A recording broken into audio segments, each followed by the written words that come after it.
It was 7:15 a.m. I walked out the front door with a hot mug of coffee, intending to get into my car and go to work. But when I opened the door, I almost dropped my mug. I couldn't believe my eyes. I rubbed them a few times. No, I wasn't seeing things. My driveway was completely empty. My beloved Ford F-150 truck was gone. I had parked the car in the driveway myself last night. I was sure I locked it. Was the car stolen? My heart started pounding. This neighborhood is supposed to be the safest area in the city. That's why I bought a house here. And my car gets stolen from here? I took my phone out of my pocket to call the police, but just then I saw a bright neon sticker on the mailbox. I went closer. On the sticker, written in big letters, was towed. And right below that, by order of the HOA board. My blood boiled. My own house, my own driveway, and someone had the nerve to take my car away? And that too without calling me or giving me any notice? Friends, imagine for a second. You wake up in the morning, find your car missing from your garage, and find out your neighbor had it towed away. How would you feel? Would you stay quiet, or would you see this through to the end? Today's story is the story of the biggest battle of my life. A battle that started over a simple parking spot, but ended with the downfall of the entire HOA board. My name is Mike, and you are listening to my revenge story. If this story makes your blood boil, like the video now and write revenge in the comments. And yes, don't forget to subscribe. Let's begin. The incident started about a year ago. My wife Lisa and I had been looking for a house in a quiet area, away from the city noise, for a long time. Our budget wasn't huge, but we wanted a place where we could be safe. After a lot of searching, a real estate agent showed us this project called Oakwood Estates. We fell in love with the place at first sight. Rows of oak trees on both sides of the road, every lawn perfectly trimmed, no trash on the streets. It looked like a movie set. The agent told us, "Look, Mike, the rules in this area are a bit strict because there is a very active HOA here. They try very hard to maintain the standard of the area." I thought back then, this is good. If there are rules, the area will stay nice and there won't be people loitering. But I didn't know that this active HOA actually meant dictatorship. The buying process finished. We moved in. The first month was like a dream. Neighbors came and welcomed us. But the trouble started in the second month when I met Mr. Richards. Mr. Richards, our HOA president. He's in his 60s, a retired government employee. He has endless time, and he spends this endless time on only one task: finding other people's mistakes. I first met him on a Saturday afternoon. I was watering my lawn. Suddenly, I saw a man with a measuring tape measuring the height of my mailbox. Surprised, I asked, "Hello, can I help you?" Without looking at me, he said, "Your mailbox is 41 inches off the ground. According to the rules, it must be 40 inches, 1 inch too high. Fix this or a fine notice will be sent." At first, I thought he was joking. I laughed and said, "Will 1 inch really cause a problem?" He looked at me through his glasses as if I had committed a terrible crime. "Rules are rules, Mr. Mike. We are not here to build a jungle." I should have understood that day that I would have trouble with this man in the future. But I quietly lowered the mailbox. I thought, let's just solve the issue. But I didn't know this was just the beginning. I am a construction supervisor by profession. For my work, I have to drive a large pickup truck, a black Ford F-150. I love this car. After work, I always try to park the car in my garage. But because my garage is a bit small and has some storage boxes inside, the truck wouldn't fit all the way in. So I used to park the car in my driveway in front of the house. I was given a copy of the Oakwood Estates rules. It said, no cars can be parked on the street overnight. A very simple rule. I never parked on the street. I always kept my car in my own driveway. My tires never touched the sidewalk or the road. But Mr. Richards had eyes like a vulture. The night before that cursed morning, I returned from work a little late. It was 11 p.m. It was raining heavily. I hurriedly parked the car in the driveway. Because of the rain, maybe I didn't notice that my car's rear bumper was hanging over the sidewalk just a little bit, maybe 2 or 3 inches. But my tires? The tires were completely inside my property. I went inside, freshened up, and went to sleep. Who knew that on that stormy night, Mr. Richards was patrolling the neighborhood in a raincoat with a flashlight? Let's go back to that morning. I was shaking with the towed sticker in my hand. There was a phone number on it, City Towing. I dialed it immediately. A man with a rough voice answered from the other end. "City Towing, how can I help you?" "My car was taken from here, from Oakwood Estates. My name is Mike." "1 minute." "Yes, black Ford truck. That's in our yard. The HOA president called it in. Towed for obstructing sidewalk." I screamed, "Obstructing the sidewalk? Are you crazy? My car was in my driveway."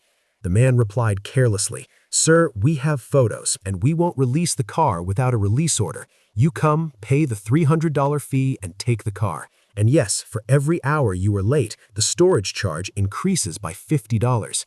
$300? On top of that, now I have to take an Uber to the other side of the city to get the car." My temper was through the roof. I decided I would get the car later. First, I needed to deal with Mr. Richards. I walked fast towards Richards' house. His house is 3 doors down from mine. When I knocked on his door, it was about 7:30 a.m. Richards himself opened the door. He had a bright white coffee cup in his hand, wearing an iron shirt. That familiar, mocking smile was on his face. "Good morning, Mike. Need something?" I was shaking with anger. "Richards, why did you tow my car? You know it was in my driveway." Richards sipped his coffee very calmly. Then he said, "Mike, didn't you read our rule book carefully? Section 9, paragraph 3 clearly states, if any part of a vehicle hangs over the public sidewalk, it will be considered dangerous for pedestrians and will be removed immediately." I said, "You could have knocked on my door. You could have told me to move the car back a little. You took it away like a car thief at 2 a.m.? Richard smiled. That smile was toxic. "We are not here to babysit anyone, Mike. The law is equal for everyone. Besides, that huge truck of yours doesn't match the beauty of this neighborhood. It looks like a commercial vehicle. Be careful in the future, or maybe next time the fine will be higher." He closed the door in my face. I stood there, my hands clenched into fists from insult, anger, and helplessness. He didn't just tow my car, he insulted me. He wanted to show that he is the king of this neighborhood and we are his subjects. But Mr. Richards made a mistake. He didn't know who I was. He didn't know that I work in construction where I have to read 1,000 complex rules and contracts. He showed me the rule book? Fine. I told myself, "Richards, you wanted a war? You will get a war. But this war will be played using that precious rule book of yours." I didn't know then what I was actually going to do, but I knew this. I would get revenge for this $300 and the towing. I would get it back with interest. When the Uber stopped in front of my house, I was down $350. $300 for the towing fee and $50 for the Uber ride. But what was burning me more than the money was the insult. The experience at the tow yard was terrible. It was a dirty place fenced with barbed wire at the edge of the city, full of dust and piles of broken cars. The man at the counter gave me such a mocking smile, as if I were a criminal. When I handed over the money, it felt like I was handing it directly to Mr. Richards. On my way back, I passed Richards' house. I saw his silver sedan parked royally in his driveway. The grass on his lawn was cut to perfection, and the flowers in his garden were swaying in the breeze. It seemed like nature itself was saluting him. I wanted to stop the car and kick his door, but I calmed myself down. You can't win a war with anger. To win a war, you need intelligence. I drove my car straight into my garage, this time very carefully, so not even a hair's breadth was sticking out. I went inside and headed straight for my study room. Lisa wanted to say something to me, perhaps to comfort me, but I stopped her with a hand gesture. This wasn't the time for comfort. It was time for research. I pulled a dusty, thick file from the drawer. On it was written, Oakwood Estates, CC&R. In simple words, this is our neighborhood's constitution. When this book was given to us, neither Lisa nor I opened it. Actually, nobody does. Who has the patience to read 50 or 60 pages of rules written in legal language? And people like Richards take advantage of exactly this. They know ordinary people don't know the rules, so they make up their own rules or interpret them wrongly to scare people. But Mr. Richards forgot that I am a construction supervisor. Reading blueprints, contracts, and building codes all day is part of my job. Legal language or complex rules don't scare me. I turned on the table lamp and sat down with a mug of coffee. Today I would read every period, comma, and semicolon of this book. The beginning was very boring. The first 10 pages were just nonsense. What the purpose of the neighborhood is, how the board is elected, when the annual meeting is, etc. But I didn't give up. I started looking for the section Richards used to attack me. After reading for about an hour, I found it. Section 9, paragraph 3. It actually says, "No vehicle shall be parked in a manner that obstructs a public sidewalk or right-of-way. Violations may result in immediate towing." My jaw tightened. Technically, he was right. My bumper was over the sidewalk, but right after that, I saw paragraph 5. It said, "Prior to towing, the vehicle owner must be given a verbal or written warning, unless the vehicle is blocking an emergency route." I read the line 3 times. My car was at the end of a dead-end street. There is no path for emergency vehicles there. That means my car didn't cause any emergency obstruction. According to the law, Richards should have given me a warning first. He didn't do that. He went straight to action, meaning he broke his own rule. That was my first point, strike 1. But I knew I couldn't beat him with just this. He might say, "I knocked, you didn't hear," or give some lie like that. I needed something undeniable. I kept reading. Richards had told me in the morning that my truck looked like a commercial vehicle. I found the vehicle section. It clearly stated, "Commercial vehicle refers to a vehicle that has a company logo painted on it, or weighs more than 10,000 pounds, or regularly kept outside for transporting business goods." I smiled. My Ford F-150 is for personal use. It has no logo, and it weighs under 10,000 pounds. I drive it to the office, but it's not a company car. Richards lied to scare me. He thought I would get scared and sell the car or park it somewhere else. His lie proved that he was targeting me personally. The night was getting deep, but I had no sleep in my eyes. I kept turning page after page. Suddenly, a strange set of words caught my eye: survey map and property line. At the end of the rulebook, there was a small map showing how much land each house sits on. I opened my laptop and went to the city's government website. I wanted to check the GIS map, or Geographic Information System. Because of my construction work, I know that often developers or housing companies build fences or sidewalks by eye, or with wrong measurements. The reality doesn't match the government map. When I zoomed in on our Oakwood Estates map on the government site, a frown appeared on my forehead. The map showed that the sidewalks in our neighborhood don't actually fall within the city corporation or city land. These are private easements, or land left for private use. But the funny thing is, according to the map, where the sidewalk is supposed to be, in reality it is shifted inward about 2 feet. I started to feel excited. If my suspicion is right, this is a huge deal. I pulled up Richard's house map on the screen. His house is on a corner. The map shows his property boundary ends at least 15 feet away from the road. But in reality, his huge garden and fence come right up to the road. I opened Google Earth to see the satellite view. Yes, it's just as I thought. Mr. Richards, who measures other people's grass with a scale and tape, has possibly occupied government land himself to build his fancy garden. My heartbeat increased. If this is true, I have a nuclear bomb. While trying to get revenge for a simple car towing, I might have discovered something that could endanger not just Richard's presidency, but his beloved house, too. But I didn't want to jump just yet. Google Maps or government websites are often not updated. I had to be sure. For this, I needed a professional surveyor. I have a colleague at the office named Bob who does land surveying. I looked at the clock. It was 2 a.m. I couldn't call anyone now. I decided I would bring Bob the next morning. Richards showed me the rulebook. Tomorrow, I would show him engineering. I made a note in my diary. 1. Save the towing receipt as proof he towed without warning. 2. Print the definition of a commercial vehicle. 3. Call Bob. Before going to bed, I looked at Richard's house through the window one last time. Under the street lamp, his house looked very peaceful. Richards was probably sleeping comfortably, dreaming of ruling the neighborhood. Sleep, Richards, sleep, because from tomorrow, your nightmare is going to begin. The next morning, I intentionally woke up a little late. Today is Saturday, no office. I called Bob. Bob laughed after hearing my story. He said, "Mike, if you say so, I'll bring the whole team. But first, let me come alone and check with the machine." By the time Bob arrived, it was noon. He got out with his tripod and laser measurement tools. Richards was sitting on his porch reading the newspaper. Seeing Bob get out with big yellow machines, he put down the paper and adjusted his glasses. There was curiosity in his face. He probably thought I was selling my house or building something new. He slowly walked towards us. I said to myself, "Come, Mr. President, step into the trap." Bob was measuring my boundary. Then Richards came close and asked, "What's up, Mike? Measuring the house? Making a swimming pool or something? Remember, if you make a pool, you need board permission." That same authority in his voice. I looked at Bob. Bob said, while checking the machine reading, "No, sir, Mike was actually confused about his boundary, so I'm just checking where the real line is." Richards gave a mocking smile and said, "The boundary is clear. That fence there, that's the boundary. What's the point of spending money to measure?" I said in a calm voice, "Actually, Mr. Richards, yesterday you said rules are rules, so I thought let me check the rules a bit too. Hey Bob, is my boundary on this side okay?" Bob winked at me and said, "Yours is absolutely perfect, Mike, but Bob stopped. He looked at Richards, then turned the laser towards Richards' garden. Richards frowned and asked, "But what?" Bob said, "Sir, can I measure that corner of your front yard a bit? I'm getting a weird reading on my machine." Richards said with pride, "Of course, my house is the model home of this neighborhood. Everything here follows the rules. Measure it." Richards didn't know he just gave permission to chop off his own foot. Bob moved towards Richards' lawn with his equipment. I followed behind, that rulebook in my hand. The drama was only a minute or two away from starting. Bob looked at his laser machine and frowned. He looked at Richards, then back at the screen.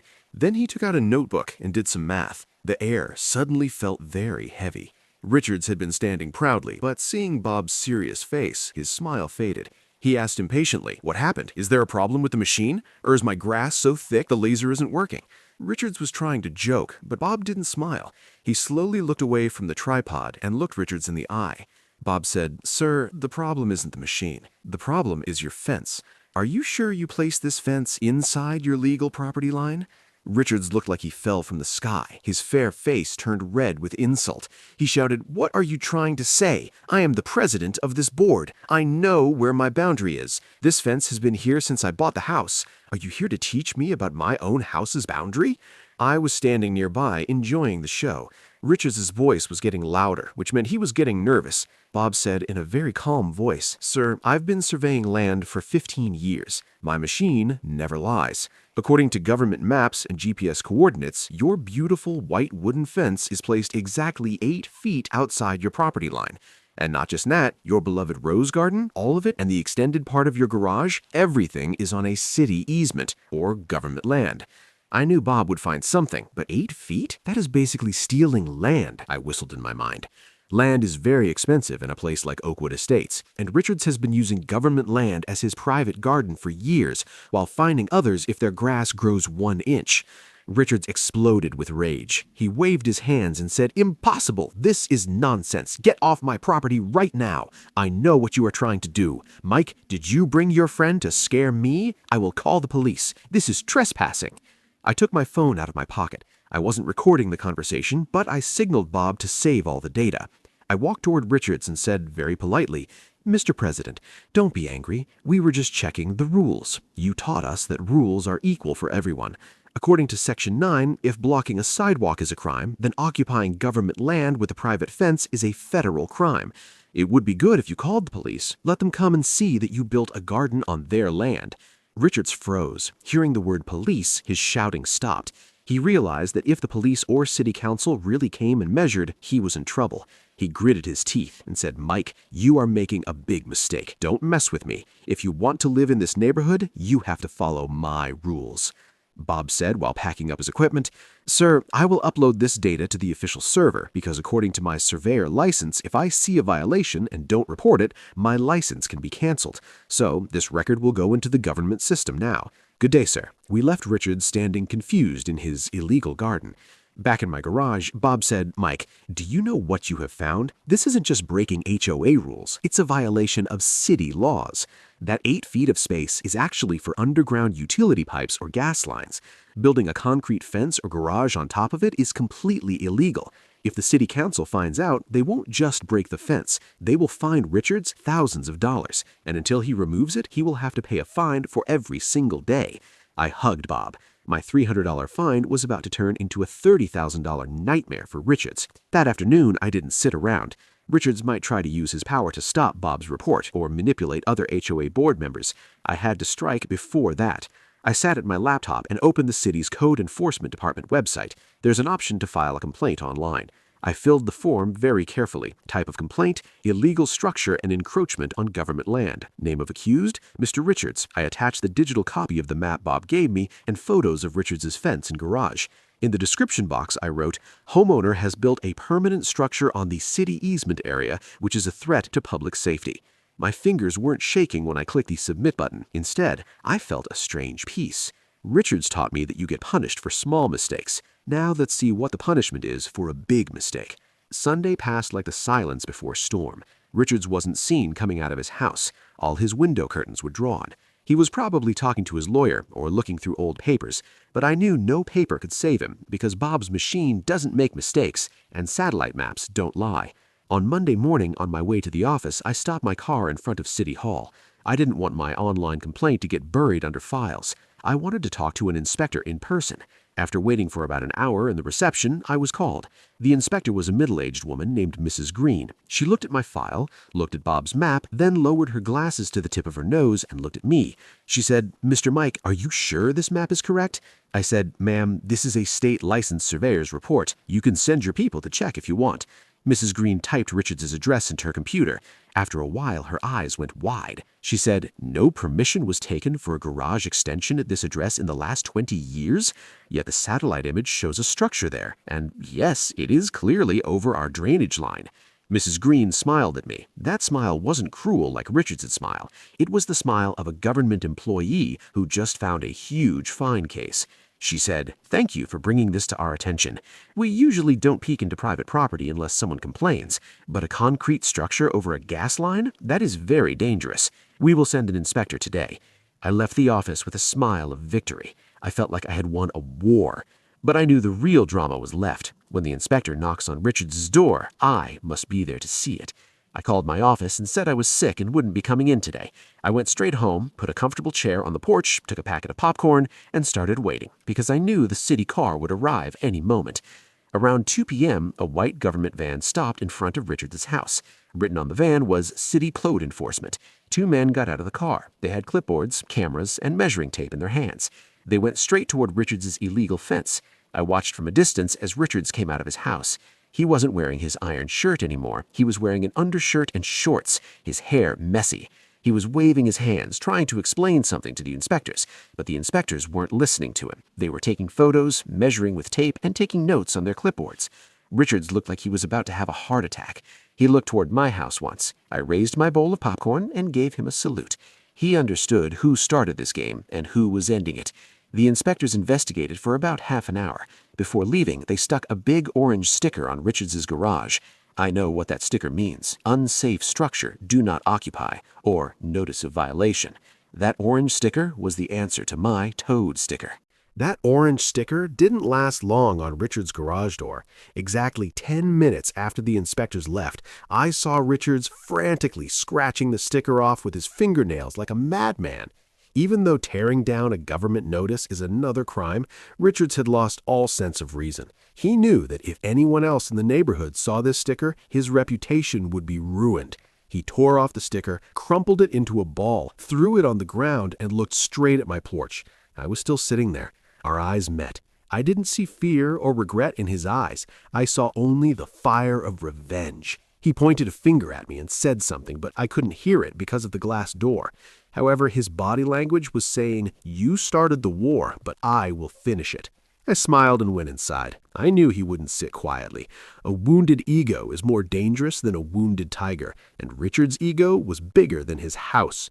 That very night, a notification popped up in my email. Sender, Oakwood Estates HOA Board. Subject, Emergency Community Meeting and Maintaining Order. Reading the email made me laugh. The meeting was called for tomorrow at 7 p.m. The agenda said, "Taking action against the anarchy caused by some members of the community and false accusations." It didn't take a genius to understand that some members meant me. Richards wanted to insult me publicly. He thought he would call a meeting and prove to everyone that I was anti-neighbor or a troublemaker. He probably also planned to slap me with a huge fine or take away my voting rights. But he forgot that over the last year, he hadn't just annoyed me, he had made life miserable for almost everyone in the neighborhood. Mrs. Higgins, whom he fined because her cat sat on the porch, James, whom he forced to repaint his house because the color was too bright. I picked up my phone. I wouldn't fight alone this time.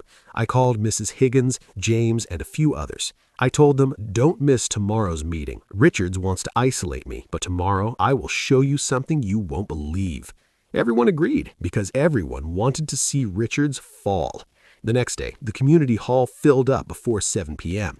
Usually, no one wants to come to HOA meetings. At most, 4 or 5 people show up, but today, the hall was full. Richards got on stage and adjusted the microphone. He looked quite nervous, wiping sweat from his forehead repeatedly. But seeing the crowd, maybe he got some courage, or thought everyone came to judge me. Richards cleared his throat and began. Good evening, everyone. Sorry for calling you on such short notice, but incidents are happening in our community that cannot be tolerated. He looked at me. The entire hall turned to look at me.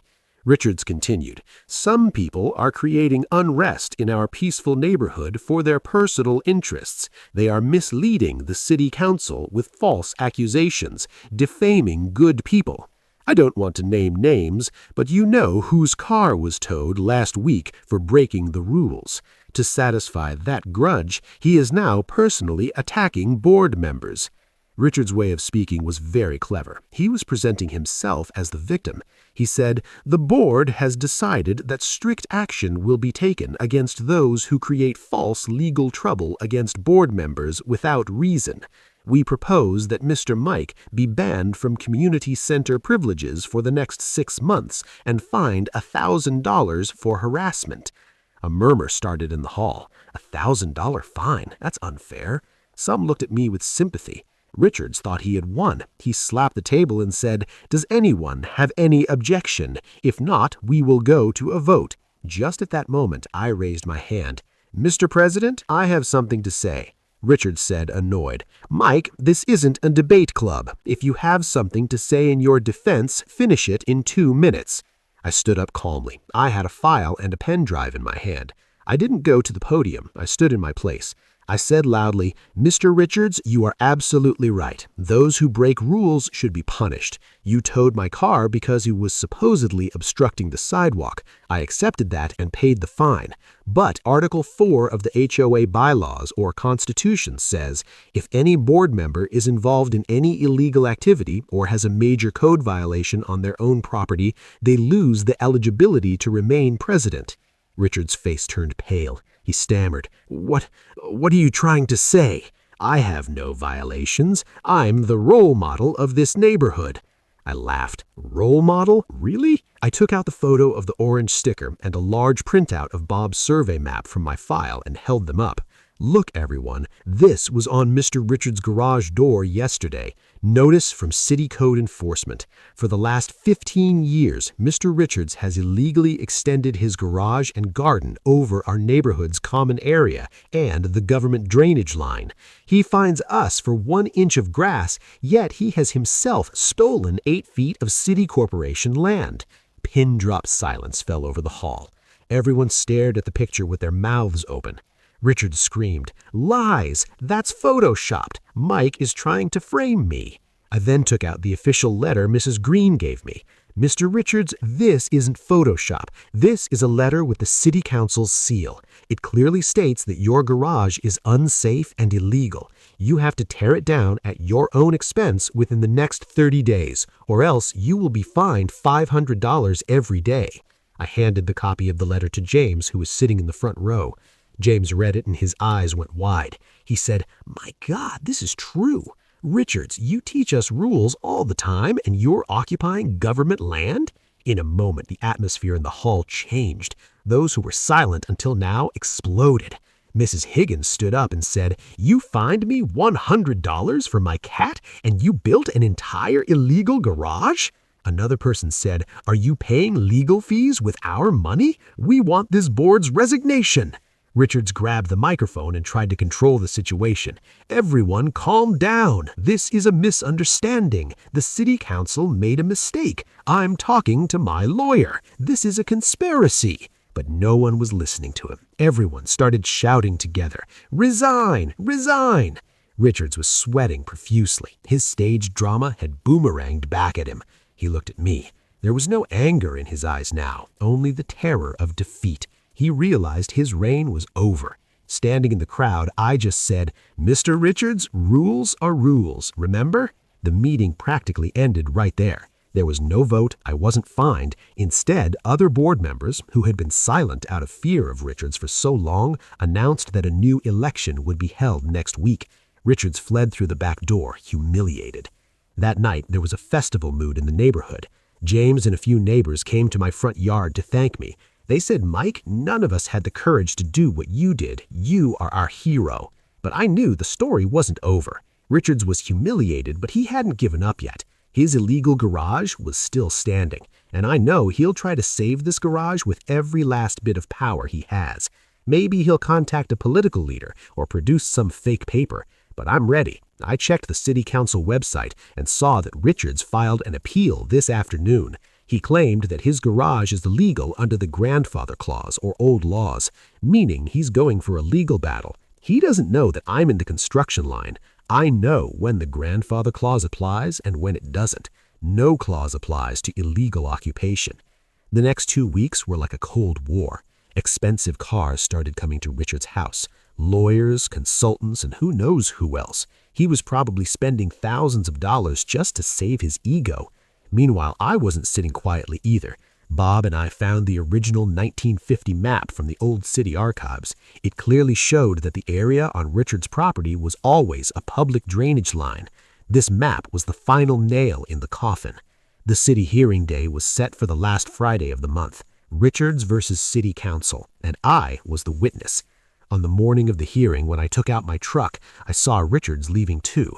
He made a nasty gesture when he saw me. I smiled. He doesn't know what awaits him in court today. He thinks his lawyer will save him, but he forgot that nature's justice and the justice of a GIS map are both very precise. The hearing room on the 3rd floor of City Hall was quite cold. There was no sound except the ticking of the big clocks on the wall. I sat in the back row. At the front table sat Mr. Richards and his lawyer in an expensive suit. Opposite them were the city council attorney and the code enforcement officer, Mrs. Green. When the judge entered, everyone stood up. Richards looked quite confident. His lawyer probably told him that money and legal tricks could save him this time. The hearing began. Richards' lawyer started arguing loudly. He said, "Your Honor, my client, Mr. Richards, has owned this house for 20 years. This fence and garage were there when he bought the property. He didn't build anything new himself. So, according to the grandfather clause, these structures should be considered legal. Besides, the city council never objected before, so asking to tear them down now is unfair." His argument sounded strong. The judge took off his glasses and looked at the city council. My heart beat faster. Would Richards really get away with it? Mrs. Green stood up. She was very calm. She said, "Your Honor, the defense's argument would be correct if this were a simple boundary dispute, but this is about public safety. Mr. Richards's garage and fence are not just on land, they are built exactly 3 feet above the city's main drainage and gas line. If the high-pressure gas line underground ever leaks or needs maintenance, we can't reach it because of that garage. The entire Oakwood estate could burn to ashes in a moment." Mrs. Green paused, then looked at me and smiled a little. She added, "Also, we have the original 1950 utility map, which proves that area was always a no-build zone. No grandfather clause can bypass public safety." The judge took the map. He looked very closely at the red-marked area where Richards' garage was sitting on top of the gas line. The judge looked at Richards' lawyer and asked, "Did your client get a land survey done when buying the house?" The lawyer hesitated and said, "No, Your Honor, maybe he didn't think it was necessary." The judge shook his head. He announced the verdict. "Not knowing the law is no excuse, and public safety comes first. Mr. Richards' appeal is rejected. Within the next 7 days, he must remove all illegal structures, including the fence, the garden, and the garage extension at his own cost. If he fails, the city corporation will bulldoze it, and he will have to pay the full cost of demolition plus a $5,000 fine." The sound of the gavel hitting the desk sounded like music to my ears. Richard slumped into his chair. His face turned gray. He couldn't believe his power, pride, and money were all gone in an instant. 7 days. In just 7 days, his beloved garden and garage had to be leveled to the ground. I met Richards on the way out of the hearing room. He couldn't look at me. His lawyer was trying to console him. "Mr. Richards, we can go to a higher court." But Richards stopped him and muttered, "How much more money? Half my savings are gone fighting this case. Now the cost of demolition too? It's all because of that Mike." He turned to look at me. His eyes held a strange mix of tears and anger. He said, "You won, Mike? Are you happy now?" I stood very close to him. I said in a low voice, "Mr. Richards, I didn't want to win. I just wanted to park my car in my driveway. You started the war. You said rules are rules. I just followed your rule book. Remember, people in glass houses shouldn't throw stones at others." Richards couldn't answer. He lowered his head and walked down the corridor. The man who used to walk the neighborhood with his chest puffed out now looked like he was carrying the weight of the world on his back. Back home, I gave everyone the good news. Everyone cheered. But the real joy was yet to come. The 7-day countdown began. For the first 3 days, Richards did nothing. Maybe he was hoping for a miracle. But on the 4th day, a yellow excavator and a group of workers stopped in front of his house. No, these weren't city people. Richards hired them himself, because he knew if the city did it, the bill would be 3 times higher. I sat on my porch with coffee. A few other neighbors set up chairs on their lawns to watch the scene. Richard stood there giving orders to the workers. His proud white fence, which he used to use to separate us, was being smashed to pieces before his eyes. When the workers started breaking his beloved brick wall with hammers, every blow seemed to hit Richards in the chest. He covered his face with his hands. When the roof of the garage where he kept his expensive sedan collapsed, dust darkened everything. When the dust settled, Richards' house was no longer the model home. His front lawn looked like a battlefield, holes, broken bricks, and piles of uprooted rose bushes. The man who fined people for 1 inch of grass now had a house that was a pile of rubble. The funniest part was, after removing the fence and garage, we saw how small his real boundary was. His house looked strangely small and naked now. People walking by stared in surprise. Some even took pictures. Insulted, Richards went inside his house and locked the door. He didn't come out for the rest of the day. But I felt like I shouldn't end it here. Richards wanted to fine me $1,000, wanted to ban me. His mindset needed to change. I decided to play my final card while standing over his ruins, a legal move that would remove him from the HOA board forever. The next morning, I saw the mailman leave a pile of letters in Richards' mailbox, probably contractor bills and city fines. I opened my laptop. There's a clause in our HOA bylaws, special assessment and removal of director. If a board director has a serious legal violation against them, they can be impeached or removed with a 60% vote from members. I drafted a petition titled "Removal of President Richards and Formation of New Transparent Board." I knew the whole neighborhood was with me now. I took printouts and started going door to door. Everyone signed with a smile. Even Mr. Thompson, known as Richards' closest friend, signed because he didn't have the courage to side with Richards after his downfall. Within just 2 hours, I had 90% of the signatures. That afternoon, I went straight to Richards' door with the petition. I rang the bell. After a long time, he opened the door. He looked very tired and devastated. "What now, Mike? You've destroyed everything. What else do you want?" I handed him the petition paper. "I don't want anything, Mr. Richards. The community wants this. 90% of the residents signed. They don't want a lawbreaker as their president. If you resign with honor, we won't call a formal meeting. And if you don't, a meeting will be held next Sunday and you will be kicked out in front of everyone. The decision is yours." Richard stared at the paper. His hands were shaking. He realized his last asset, his power, his pride, and money were all gone in an instant. He sighed. "Okay, I will send the resignation letter today." After Richards resigned, I thought all the problems were solved. A breeze of relief blew through the neighborhood. In the afternoon, kids now ride bicycles on the street, Mrs. Higgins sits on her porch with her cat, and no one comes with a tape measure. But there is a saying, the devil never sleeps, he only waits. I noticed that even though Richards stopped coming out of his house, strange movements started at his place at night. Late at night, unfamiliar cars stop in his driveway and leave before dawn. At first, I didn't give it importance. I thought maybe he was planning to sell the house or taking legal advice. But my mistake broke 2 weeks later when the announcement for the new HOA election came. The notice said that since the president's post is vacant, a special election will be held next month. Neither I nor my friends wanted to stand for election. We just wanted a normal, good person to take charge. But on the last day of submitting nomination papers, a name appeared that put a frown of worry on all our foreheads. The candidate's name, Mr. Gary. Mr. Gary is new to our neighborhood, only 3 months. He looks quite polite, always smiling, and talks to everyone proactively.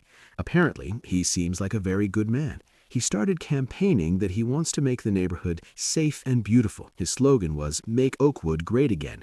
But the problem is, the language of his slogan and Richards' language are exactly the same. I got suspicious. One evening, I was returning from jogging. Suddenly, I saw someone coming out of Richards' back door, wearing a hoodie, face covered.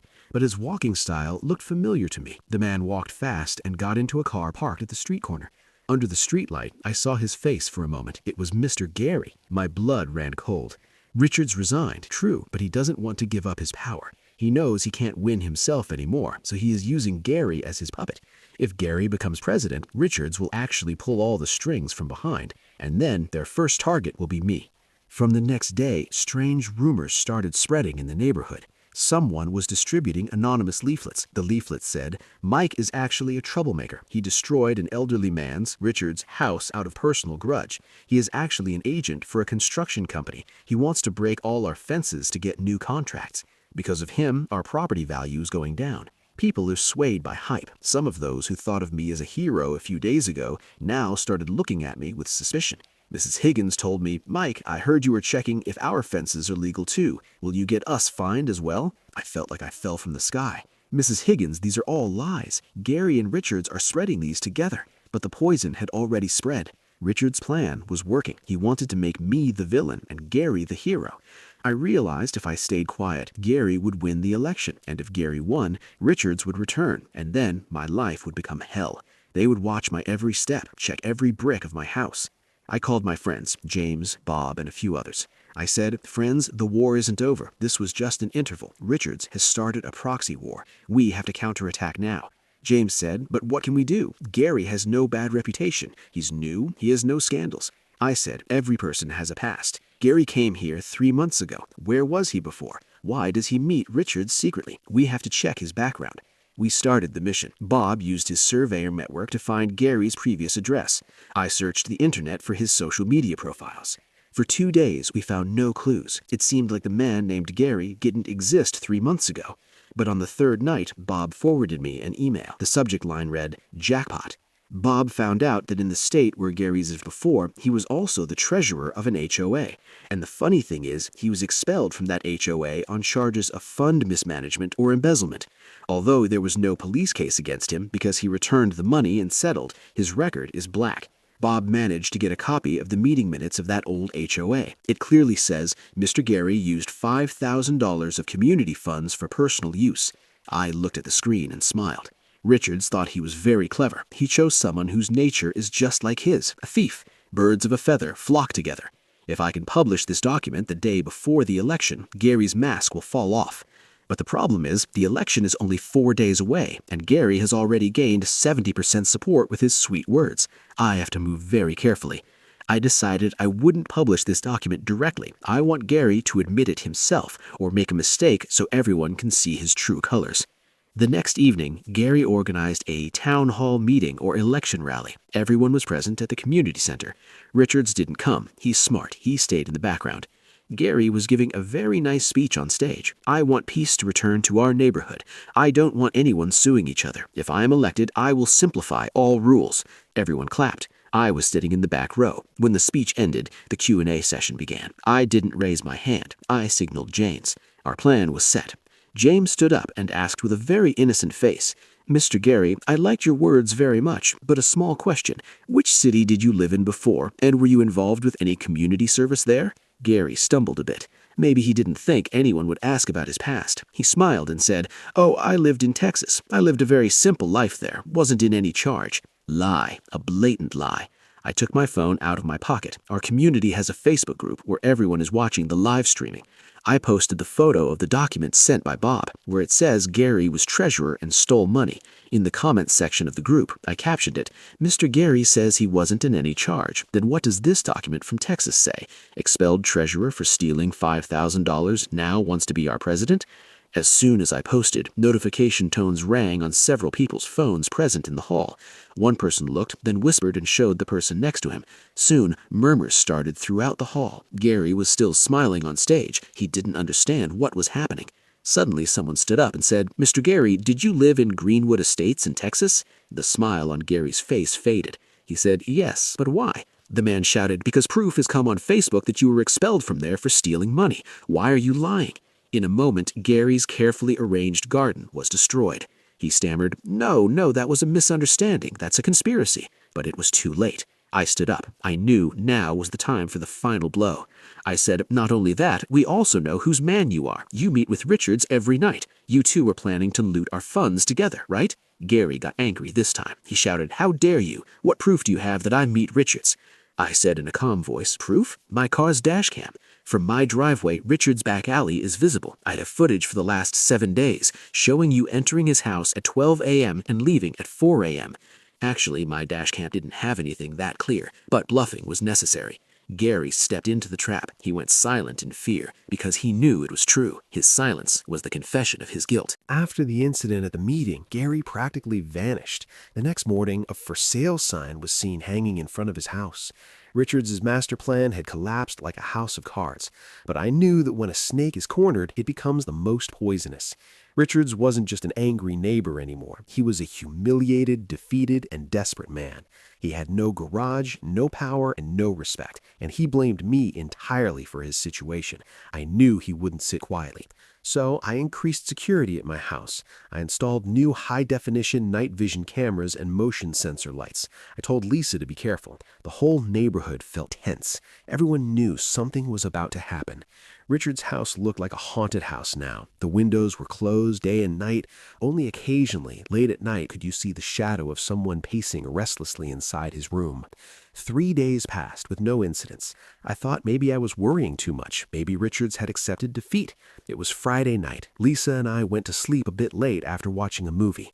It was around 3 a.m. and I was in a deep sleep. Suddenly, a loud noise woke me up. It sounded like breaking glass. I bolted upright in bed. The sound came from outside. My heart was pounding. I signaled Lisa to stay quiet. I took my baseball bat out of the drawer and carefully peeked through the gap in the curtains. The motion sensor lights in my driveway had turned on. What I saw in that light made my blood run cold. A man wearing a black hoodie was smashing my Ford truck with a large iron rod or crowbar. He was breaking the windshield and headlights like a madman. I didn't wait another moment. I shouted, "Lisa, call the police right now!" I ran downstairs with the bat. My truck, my favorite vehicle bought with my hard-earned money, was being destroyed right before my eyes. I threw open the front door and yelled, "Hey, who's there? Stop!" The man froze. He slowly turned toward me. The hoodie covered his face, but in the bright driveway light I could see his eyes, those wild, violent eyes. I made no mistake. It was Mr. Richards. He had dented the hood of my car with the iron rod in his hand. He didn't run when he saw me. Instead, he smiled, a demonic smile. He said, "Mike, you broke my garage, so I'm breaking your car. I'll finish everything today." He raised the rod and charged at me. I gripped the baseball bat tightly. I didn't want to hit an old man, but I had to be ready for self-defense. He was screaming, "It's all your fault. You ruined my life." He swung the rod at me. I dodged, and the rod hit the porch pillar. I shouted, "Richards, stop! The police are coming. Don't ruin your life any further." But he was beyond reason. He came to attack again. Just then, the sound of sirens filled the air. The street was flooded with blue and red lights. The police, Lisa or the neighbors must have called them. Seeing the police cars, Richards froze. The rod fell from his hand. He stared blankly. 2 police officers got out with guns drawn. "Get on the ground, hands behind your head." Richards didn't resist. He seemed suddenly exhausted. He slumped to the ground, then lay down. The police handcuffed him. This was the same Mr. Richards who once was the king of this neighborhood, the man who wore a suit and tie and pointed out people's mistakes. Today, he was lying on the dusty road, handcuffed, wearing torn clothes. The neighbors had all come out. James, Mrs. Higgins, everyone stood in a circle watching. No one said a word. It was a sad scene, but also a relief. The man who had made all our lives miserable saw his pride crumble completely today. A police officer came over to take my statement. They looked at the condition of my vehicle. The whole truck was smashed. Glass shards were scattered on the road. The officer said, "Don't worry, sir. We are arresting him. He will be charged with destruction of property, assault with a deadly weapon, and trespassing. It will be very hard for him to get bail."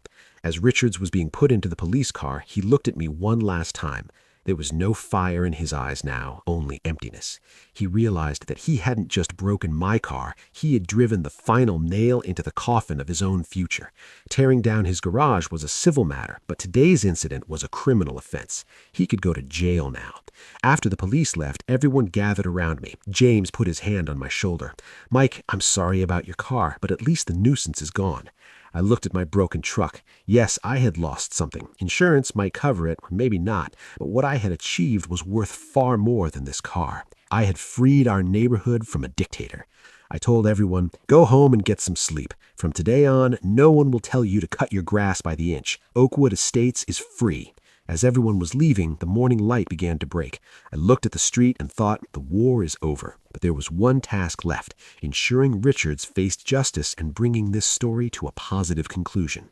The next few days were very busy. I had to go to the police station and talk to the insurance company. My CCTV footage was undeniable proof. The video clearly showed Richards smashing my car in cold blood and attacking me. His lawyer applied for bail, but the judge denied it after seeing the video footage. Richards has to stay in jail custody until the trial. Hearing the news, the neighborhood felt a festive joy. We all decided that next Sunday we would throw a block party or neighborhood picnic. As long as Richards was around, he never allowed these parties, claiming they caused noise pollution. Now we were going to celebrate with all our hearts. 6 months have passed since that scary night. The face of Oakwood Estates has completely changed. Yesterday, the court gave its final verdict. Mr. Richards admitted to his crimes. Since he is an elderly man and had no criminal record before, the judge didn't send him to jail. However, he was put on probation for 2 years. Also, the court ordered him to pay for all the damage to my car and a large fine for mental harassment. But the court's biggest order was a relief for all of us.